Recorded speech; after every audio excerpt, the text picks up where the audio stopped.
Because it is the vision based on our perception and not the vision based on what God has given to us for our lives. Are y'all with me? Yeah. So you got to make sure that you're not dreaming stuff up as you go. Because I don't like going backwards. I hate getting lost and have to backtrack for miles. I hate getting lost. So, but that's how people do in life. They off course. Your GPS system lying to you. Yes. And how many know they're not 100%? They're talking about recalibrate. You about to get thrown out the window. You got me all over the place. Some people GPS system in their life got them all over the place. And they're pursuing a path that's not even on God's course for their life. And if you don't get some checks and balances in your life in the early stage, you're going to be so far off track, it's going to take you years to get back on the course.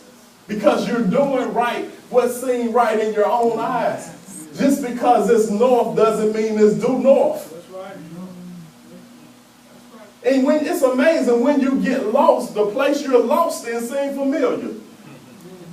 Like, I know if I just keep going, I know where I'm going to come out at because I know this place. And you never find the place you're looking for because it looks familiar when you're lost because you're basing it on your perception, not truth. Truth will tell you lost. Oh, God, I'm not getting much help up in here. Hey, man, that looks familiar. Okay, I know where I'm at. And then 2 hours later, you still, okay, baby, you just hold on. We're going to get there. And you're wasting time, gas, energy, because you would not recalibrate and get back on course. And that's what happened with Destiny. We're just going along. And it looks familiar and it looks good. And we think we're in the right direction. And then we realize, man, God never called me to that. Amen. God never told me to do that. That was my own ambition. That was not authentic vision. God did not call me to the chicken frying ministry. I did that so I can get some free meals. And then you've been frying chicken for 5 years, and you should have been on the usher door. Should have been ushering. But you've been frying chicken because it looked right to you. You didn't bother to check it and see if this was God's vision for my life. So they did what they thought right in their own eyes. Go to Genesis chapter 3.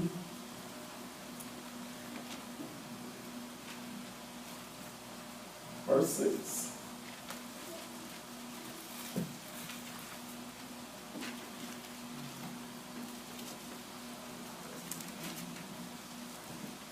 Are y'all okay? Did y'all sleep good last night? Good. Wonderful. Genesis 3 and 6, are you there? First book in the Bible. Amen. It says, when the woman what? Underline that, please. Circle it, underline it, color it, highlight it, whatever you got to do. When she saw.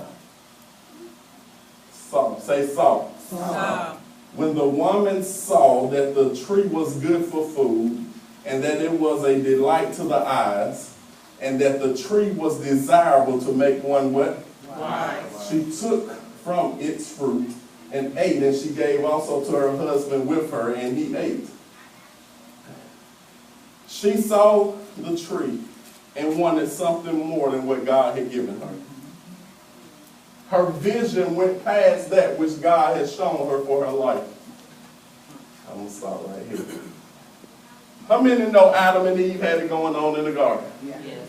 All the trees, the gold was in the lake. They didn't want for anything. God, his voice showed up in the cool of the day, communed with them. They had fellowship with God. How many know that was paradise? All of a sudden in chapter 3, Eve sees something. It got her through her sight, her vision. Usually you're going to fall by what you see, not what you hear. I missed that. That was a 747 one right there. Let me say that again. Usually if you're going to fall based on what you see, not what you hear. It is through the lust of the eye that most people are seduced into getting off the course God has for their life. Because their seeing is not right. Okay, I'm going to leave that alone.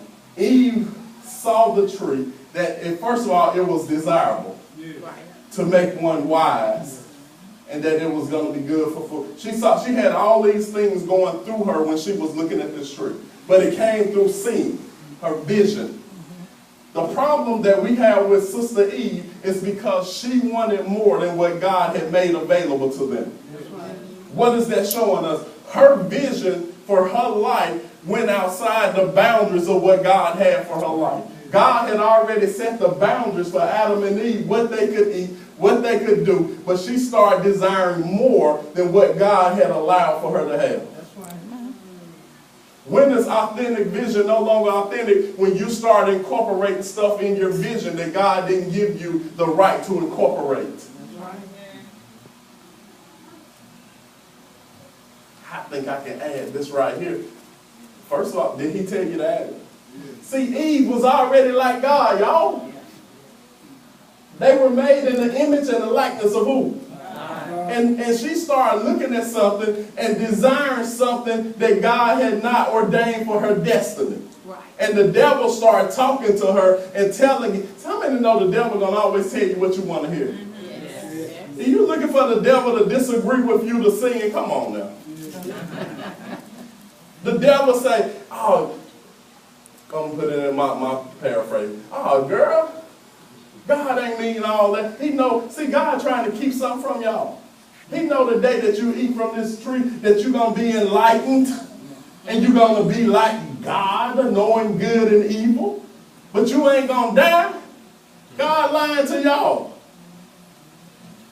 That's what he said. But she saw it first. See, you see it and then the conversation starts. Yes. Because when you see wrong, you're looking for somebody to say something to help you justify what you're seeing. Oh, God. And so now she's looking at it, now she's having a conversation, and then she eats and her eyes is open. The problem is her eyes were wide shut. They were open, but she was blind. Because when they open to her own vision and her own destiny, because God's destiny was severed from their life. Are y'all getting this? God's destiny was cut off because when they ate from the tree, they became self-conscious and lost God conscious. So now all of a sudden, she's seeing something, but it's not authentic because what she's seeing is contrary to what God told her he had for their lives. Because he didn't incorporate that into their destiny, she did. And so what does that say to us today? When you talk about carnal vision, it is trying to incorporate things in your life to make you something that God has not ordained for you to be. Amen. Thank you for them 2 amens. I appreciate that. So why are we taking in stuff into our life and causing ourselves a lot of heartache and pain when God never said it was for your life? Let me say this. This is going to be tight, but it's right.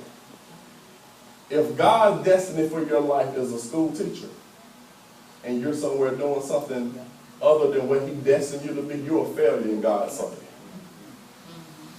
I don't care if you're making 6 figures, living on the lake. You are a success in man's eyes, but you're a failure in God's eyes. Because God does not validate when you get out of his purpose and his destiny. Let me stay back here today. It's a tough crowd today. Is it that tight? Is it that tight? See, this is the thing. You can be a public success, but you can be a spiritual failure. Because everybody can be praising you and tooting your horn because it looks good on the outside. But on the inside, there's a struggle because you're totally against everything God calls you to do. And you're doing everything but the thing that he has destined you to be and destined to do. And you think you are a success because the numbers say you're a success. And because the achievements say success. But in God's book, you are a failure.